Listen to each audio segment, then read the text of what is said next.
Irmãos e irmãs, graça e paz. Gostaria nessa manhã de ler um texto da Palavra de Deus para nossa reflexão e termos um tempo de oração. A Palavra do Senhor nos diz no livro das Lamentações, capítulo 3, versos 21. Quero trazer à memória o que me pode dar esperança. As misericórdias do Senhor são a causa de não sermos consumidos, porque as suas misericórdias não têm fim, renovam-se cada manhã. Grande é a tua fidelidade. O profeta Jeremias, ele é lembrado, no livro de Lamentações, ele é lembrado como o profeta chorão, e o choro de Jeremias, ele tem a ver com o sofrimento do povo, devido à rejeição do povo em relação a Deus.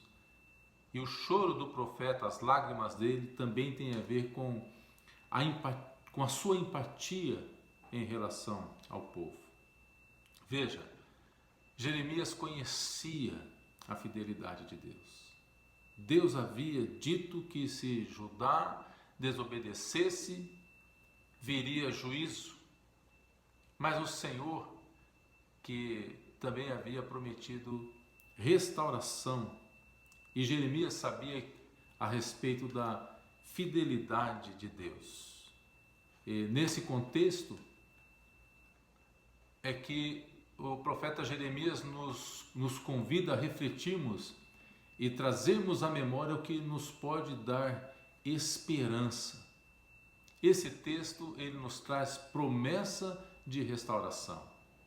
É um tempo de sofrimento e juízo, mas também há promessa de restauração. E precisamos escolher no que nós devemos focar e trazer à memória, cultivar a nossa memória. Veja, a nossa fé, ela não é apenas uma fé emocional que fica na superficialidade dos sentimentos. A nossa fé é uma fé, sobretudo, inteligente e racional. O apóstolo Pedro diz na sua primeira carta, no capítulo 3, verso 15, que todos nós devemos estar preparados para responder a todo aquele que nos pedir a razão da esperança que há em nós.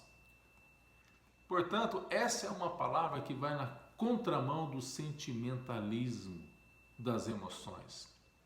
A fé cristã não pode ficar na superficialidade dos sentimentos, mas no cerne da razão da esperança que temos em Jesus Cristo. Portanto, eu gostaria de compartilhar com você rapidamente 4 benefícios para exercitarmos a nossa fé com o otimismo da graça e trazer à memória o que nos dá esperança. Em primeiro lugar, nós recordamos e trazemos à memória o livramento de Deus, a salvação de Deus. E a ceia, o momento de celebrarmos a ceia do Senhor, é um bom exemplo porque recordamos a nossa salvação em Cristo.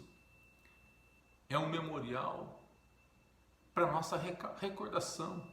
Toda vez que participamos da ceia, é renovado em nós o amor de Deus. Aquilo que o Senhor fez por nós, a certeza da libertação do pecado, da salvação em Jesus Cristo, de que o Senhor nos livra nas tentações, de que Ele está conosco em dias de dificuldade, de lutas também.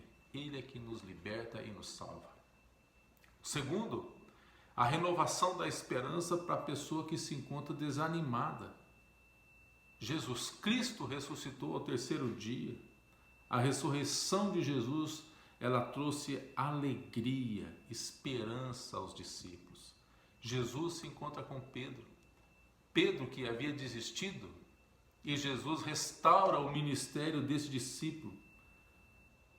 A ressurreição de Jesus nos traz renovo ministerial. A ressurreição de Jesus é esperança para o perdido. É luz nas trevas.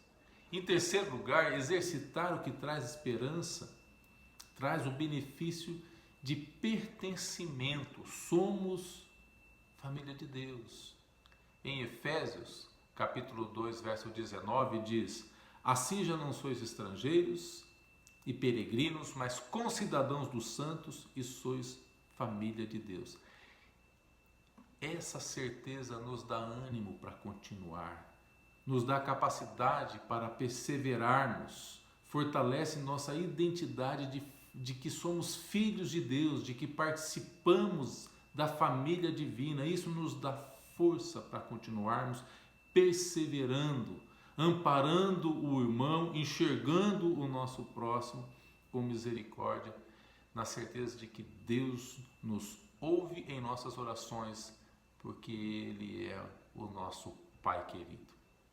E em quarto e último lugar, exercitar a memória nos dá esperança, porque nos leva a viver a vida em plenitude, mesmo em dias de luta e de dificuldade e de muitos desafios.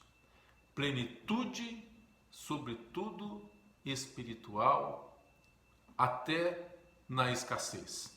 Veja, o povo de Deus, depois de libertos no Egito, passa pelo deserto e durante 40 anos é suprido com maná, água. A palavra de Deus diz que a água brotava da rocha, as suas roupas e as suas sandálias não se envelheciam.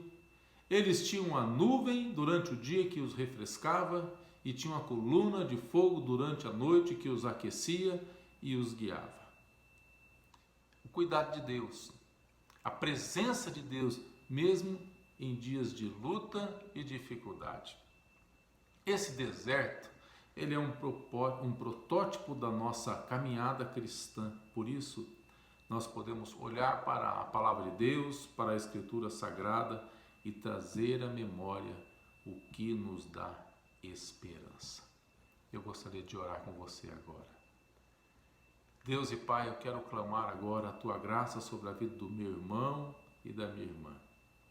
Que a Tua bênção seja sobre a sua casa, sobre cada um dos seus queridos, ó Pai, e que nesse tempo nós possamos trazer à memória os livramentos do Senhor, os milagres do Senhor, e de que o Senhor está com o seu povo.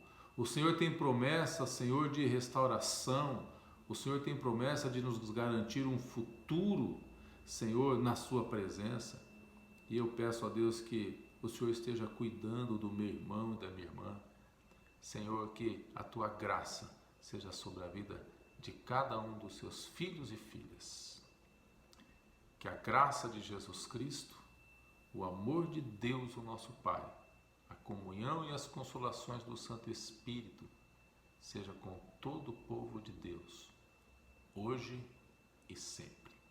Que Deus te abençoe, meu irmão e minha irmã, e certamente sairemos fortalecidos desse momento que estamos vivendo, se esperarmos no Senhor. Deus nos abençoe, em nome de Jesus. Amém.